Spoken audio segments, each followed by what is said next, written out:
여러분 안녕하십니까, 강시혁 변호사입니다. 지금 민주당이 법원조직법을 개정해서 대법관을 14명에서 30명으로 늘리는 지금 작업을 하고 있습니다. 그런데 여기에 대해서 법원에서 엄청난 사실상 반발이 나오고 있고요. 대법원장도 이것을 공론에 붙일 것을 요구한 적이 있습니다.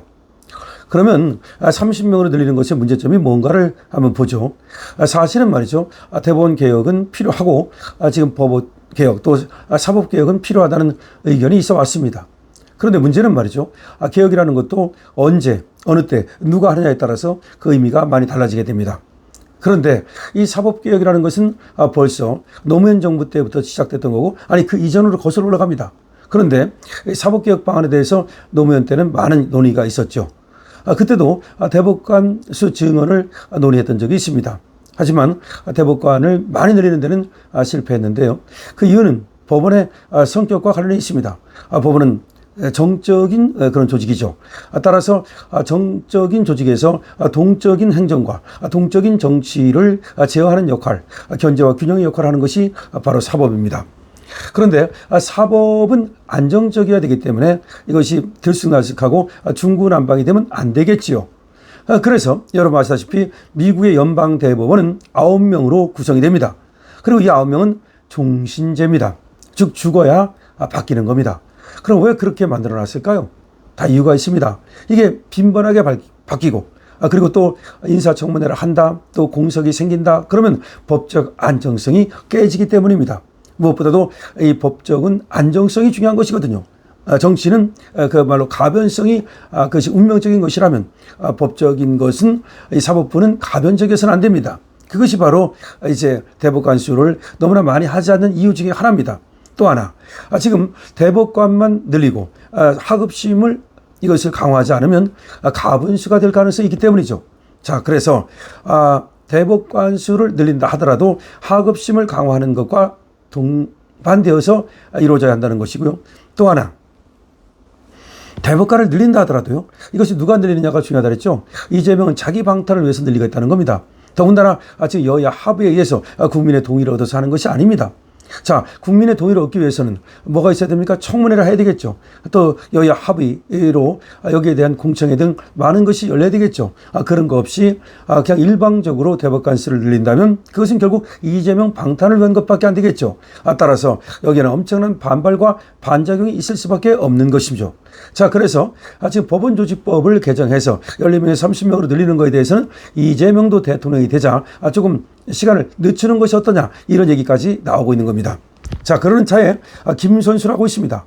김선수는 진보 대법관의 아주 그 대명사인 사람이죠. 이 사람 민변의 회장을 지냈던 사람입니다. 이 사람이 또 대법관을 지냈고요. 사후연수원 17기인데 그때 또 노무현 정부에서 참여정부 사법개혁 작업을 이끌었던 사람입니다. 그러니까 대법관도 지냈고 또 사법개혁의 총지휘를 이끌었던 사람이기 때문에 이 대법관 지원 문제에 대해서도 상당히 잘 알고 있는 사람이죠. 이 사람이 뭐라고 말했냐. 하급심 강화라는 법원의 근본적 개혁 방향과 어긋나는 측면이 있다. 하급심을 개혁하는 것이 근본적인 사법개혁이 됨에도 불구하고 거기는 놔두고 이렇게 대법관 수만 늘린다는 것은 개혁 방향이 잘못된 것이다 라고 얘기하고 있는 것입니다. 김선수 전 대법관은 법률신문에 실은 그런 법원 개혁 방안과 추진체계 일정에 관한 관견이라는 장문의 특별기고문에서 최근 여당 중심으로 추진 중인 사법개혁 법안 전반에 관한 의견을 밝혔는데요. 공론회장에서 사법개혁 의제를 논의에 붙이자는 시도로 풀이가 되고 있습니다. 자, 대법관 증언이 여러 번 시도된 적이 있고 그리고 최고법원의 우위상 치락이라든지 정책적 판단 기능 약화 등의 문제점이 지적돼서 과거에 이것이 그렇게 대법관 증언으로 이루어진 적이 없다면서 빈번한 인사청문회와 임명 지연 등으로 혼란과 재판 공백이 야기될 우려가 있다고 거론했습니다. 또 당사자가 재판 결과에 승복하는 비율은 법관이 시간에 들인 시간에 비례하는데 각 사건에 들이는 법관의 시간을 늘리려면 법관을 증언해야 한다면서 이에 대한 관점에서 본다면 하급심, 특히 1심 판사를 증언하는 것이 급선무다. 다시 말해서 법관이 판결의 시간을 많이 들이면 들일수록 이 재판받는 사람이 그 판결에 더 많이 승복을 하더라는 겁니다. 다시 말해서 졸속 재판이 이루어지면 이 재판받는 사람들이, 즉 국민들이 거기에 승복을 안 하는 비율이 높아지더라. 다시 말해서 아무래도 법관이 정성을 들여서 심리를 하고 판결을 할 때 그때 또 이 판결이 올바른 판결이 되고 국민의 승복률도 높아지더라. 그러려면 1심 판결 판사를 늘리는 것이 중요한 것인데 거기는 늘리지 않고 대법관만 증언시킨다는 것은 문제가 있는 것이다 라고 말하고 있습니다.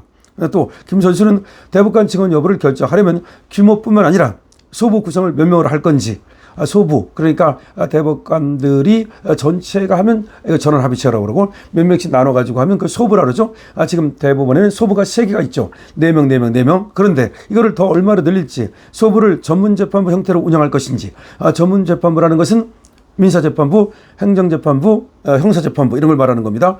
대법원의 역할 중에서 법령 해석의 통일을 중시할 것인지 아니면 권리 구제를 보다 중시할 것인지 이런 것들을 미리 판단하고 고려해야 된다고 말하고 있습니다. 아울러서 대법원이 중요 사건에 대해 충실하게 심리하고 그리고 법령 해석의 통일이라는 정책적 역할을 제대로 수행하기 위해서는 심도 있게 심리할 사건을 선별하는 상고심 실질 선별 제도를 도입할 필요가 있다고 제안했습니다. 다시 말해서 대법원에서 제대로 심리를 하기 위해서는 상고심 실질 그런 선별제도. 다시 말해서 이게 뭐냐면은 대법원에서 실질적으로 판단할 사건과 그렇지 않고 형식적으로 판단하는 사건을 구별하는 것이 필요하다는 얘기인데요.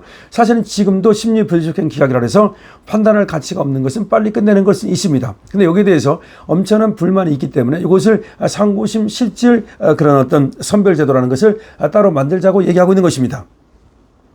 자, 김선수 대법관은 이 같은 사항을 전제로 대법관 수에 관해서는 현행 유지 또는 4명 정도 증언해서 소부 1개를 늘리는 방안 12명을 증언해서 소부 3개를 증언하는 방안을 고려해 볼 수 있다고 짚었습니다. 그러니까 4명만 늘리면 18명이 되는 거죠. 그럼 소부 하나 늘리는 겁니다. 그 다음에 지금 만약에 12명을 늘리면 소부 3개를 늘리는 거죠.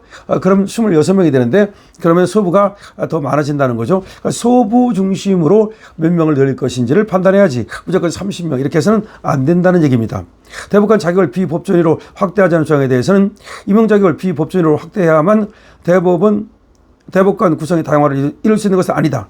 반대 입장. 그러니까 이 법조인도 아닌 것이 대법관을 한다는 것은 말이 안 되는 것이다라고 지금 얘기하고 있습니다. 이런 건 안 된다는 거죠. 그리고 김 전 대법관은 재판소원을 도입하는 헌재법 개정, 다시 말해서 대법원에서 재판을 한 거를 다시 또 헌재에 가가지고 사심을 하는 거, 여기에 대해서는 헌법 위반이라면서 명확히 반대를 하고 있습니다.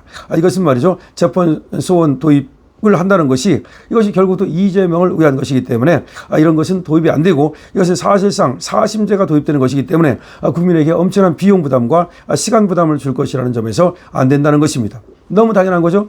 이 김 선수는 사법시험 27회 수석 합격했던 사람입니다. 머리는 좋죠. 사법시험 17회 그러니까 27회 그러니까 사법연수 17기인데요. 여기 수석 합격했던 사람인데 수석 합격했음에도 불구하고 판사를 하지 않고 변호사의 길을 걸었습니다.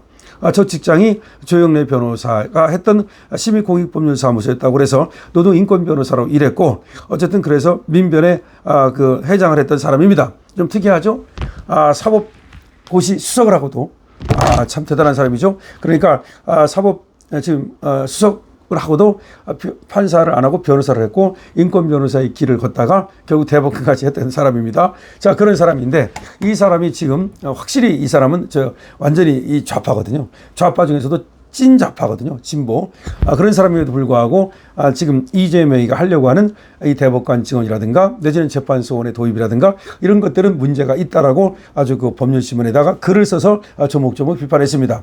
좋죠. 맞습니다. 이것이 맞습니다. 그러니까 지금 이재명이가 자기 방탄을 위해서 이런 어떤 정합적인 그런 어떤 판단을 하지 않고 그야말로 아주 반역적인 판단을 하고 있는 거 아니겠습니까? 그거는 결국은 지금 사법제도를 개선하는 것이 아니라 이것을 개악하는 것이고 그리고 사법을 갖다가 국민의 편에 서게 하는 것이 아니라 오로지 이재명의 편에 서게 하는 것이고 오로지 정권을 잡은 사람들 이런 어떤 그런 사람들의 편에만 서게 하는 것이기 때문에 상당히 문제가 있는 것이라고 볼 수가 있는 겁니다.